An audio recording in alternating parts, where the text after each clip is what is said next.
1 KG ತೆಂಗಿನಕಾಯಿಗೆ 60ರಿಂದ 70 ರೂಪಾಯಿ ಇದ್ರೆ ಒಂದು ಎಳನೀರಿನ ಬೆಲೆ 60ರಿಂದ 65 ರೂಪಾಯಿಗೆ ಏರಿಕೆಯಾಗಿದೆ. ಆದರೂ ಭರ್ಜರಿ ಲಾಭದ ನಿರೀಕ್ಷೆಯಲ್ಲಿದ್ದ ರೈತ ಚಿಂತಿಸುವಂತೆ ಆಗಿದೆ. ಕಾರಣ ಬೆಲೆ ಏರಿದ್ರೂ ಇಳುವರಿ ಕಮ್ಮಿಯಾಗಿದೆ. ಹಾಸನ ಜಿಲ್ಲೆಯಲ್ಲಿ ತೆಂಗು ಬೆಳೆಗೆ ರೋಗಗಳು ಕಾಣಿಸಿಕೊಂಡು ಇಳುವರಿ ಕುಂಠಿತವಾಗಿದೆ.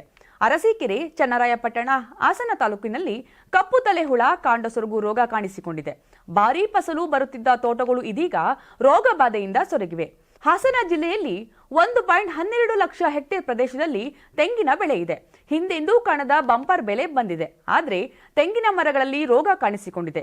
ಲಾಭ ಮಾಡುವುದಿರಲಿ, ಮರಗಳನ್ನ ರಕ್ಷಿಸಿಕೊಂಡ್ರೆ ಸಾಕಪ್ಪ ಎನ್ನುವಂತಾಗಿದೆ. ಕ್ರಿಮಿನಾಶಕ ಸಿಂಪಡಣೆ, ಸಾವಯವ ಗೊಬ್ಬರ ಸೇರಿ ಹಲವು ಪ್ರಯತ್ನಗಳನ್ನ ಮಾಡಿದ್ರೂ ನೋ ಯೂಸ್. ಕಳೆದ ವರ್ಷ ನುಸಿ ರೋಗದಿಂದ ತೋಟಗಳು ಸಂಪೂರ್ಣ ನಾಶವಾಗಿದ್ವು. ಈ ಬಾರಿ ಉತ್ತಮ ಮಳೆಯಾಗಿದ್ರಿಂದ ಭಾರೀ ಫಸಲು ಬರುವ ನಿರೀಕ್ಷೆ ಇತ್ತು.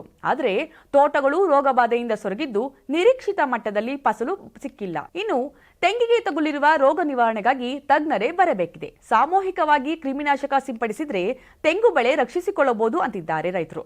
ಹೀಗಾಗಿ ಶೀಘ್ರವೇ ಕೃಷಿ ಇಲಾಖೆ ಸೂಕ್ತ ಕ್ರಮ ಕೈಗೊಳ್ಳಬೇಕು. ಜೊತೆಗೆ ರಾಜ್ಯ ಮತ್ತು ಕೇಂದ್ರ ಸರ್ಕಾರಗಳು ತೆಂಗಿನ ಬೆಳೆಗಾರರ ನೆರವಿಗೆ ಧಾವಿಸುವಂತೆ ಜಿಲ್ಲೆಯ ರೈತರು ಆಗ್ರಹಿಸಿದ್ದಾರೆ. ತೆಂಗಿನ ಬೆಲೆ ಮತ್ತು ಎಳನೀರು ಬೆಲೆ ಏರಿಕೆ ಬಗ್ಗೆ ಏನ್ ಹೇಳ್ತೀರಾ? ಕಮೆಂಟ್ ಮಾಡಿ ತಿಳಿಸಿ. ನಾನು 86 ಕೆಜಿ ಇದ್ದವಳು 71 ಕೆಜಿ ಬಂದಿದ್ದೀನಿ. ವಯಸ್ಸಾದ್ಮೇಲೆ ಸ್ಮಾರ್ಟ್ ಆಗಿ ಕಾಣ್ತೀರಾ ಅಂದ್ರೆ ಜಿನ್ನಿ. 126 ಕೆಜಿ ವೇಟ್ ಇದೆ. ನಾವು ಈಗ 114 ಕೆಜಿ ಲೆಕ್ಕ ಬಂದಿದ್ದೀವಿ. ಯಾವುದೇ ಸೈಡ್ ಎಫೆಕ್ಟ್ ಆಗಿಲ್ಲ. 84ರಿಂದ 50 ಕೆಜಿ ಬಂದೆ. ಆಮೇಲೆ ಸಣ್ಣಗೆ ಫಿಟ್ ಆಗಿದ್ದೀನಿ. ಅದಕ್ಕೆ ನಾನು ಯೂಸ್ ಮಾಡ್ತಾ ಇರೋದು ಜೀನಿ ಸ್ಲಿಮ್. 84ರಿಂದ 50 ಕೆಜಿ ಬಂದೆ. ಆಮೇಲೆ ಸಣ್ಣಗೆ ಫಿಟ್ ಆಗಿದ್ದೀನಿ. ಅದಕ್ಕೆ ನಾನು ಯೂಸ್ ಮಾಡ್ತಾ ಇರೋದು ಜೀನಿ ಸ್ಲಿಮ್. ಸಣ್ಣ ಆಗಕ್ಕೆ ಜೀನಿ ಸ್ಲಿಮ್ ಯೂಸ್ ಮಾಡದೆ ಹೆಲ್ದಿನೂ ಅದೇ. ನೀವು ಸಣ್ಣ ಆಗ್ಬೇಕಾ, ಹೆಲ್ದಿ ಆಗ್ಬೇಕಾ? ಹಾಗಿದ್ರೆ ಜೀನಿ ಸ್ಲಿಮ್ ಯೂಸ್ ಮಾಡಿ. ಸಣ್ಣ ಆಗೋದಕ್ಕೆ ಯಾವುದೋ ಪ್ರಾಡಕ್ಟ್ ಹೇಳ್ತಾ ಇದ್ದಾಳೆ, ಏನಾದರೂ ಸೈಡ್ ಎಫೆಕ್ಟ್ಸ್ ಇದೆ ಅಂತ ಯೋಚನೆ ಮಾಡ್ತಾ ಇದ್ದೀರಾ?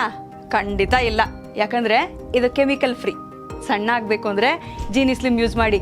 ಹೆಚ್ಚಿನ ಮಾಹಿತಿಗೆ ಕೆಳಗೆ ಡಿಸ್ಪ್ಲೇ ಆಗ್ತಿರೋ ನಂಬರ್ಗೆ ಕಾಲ್ ಮಾಡಿ.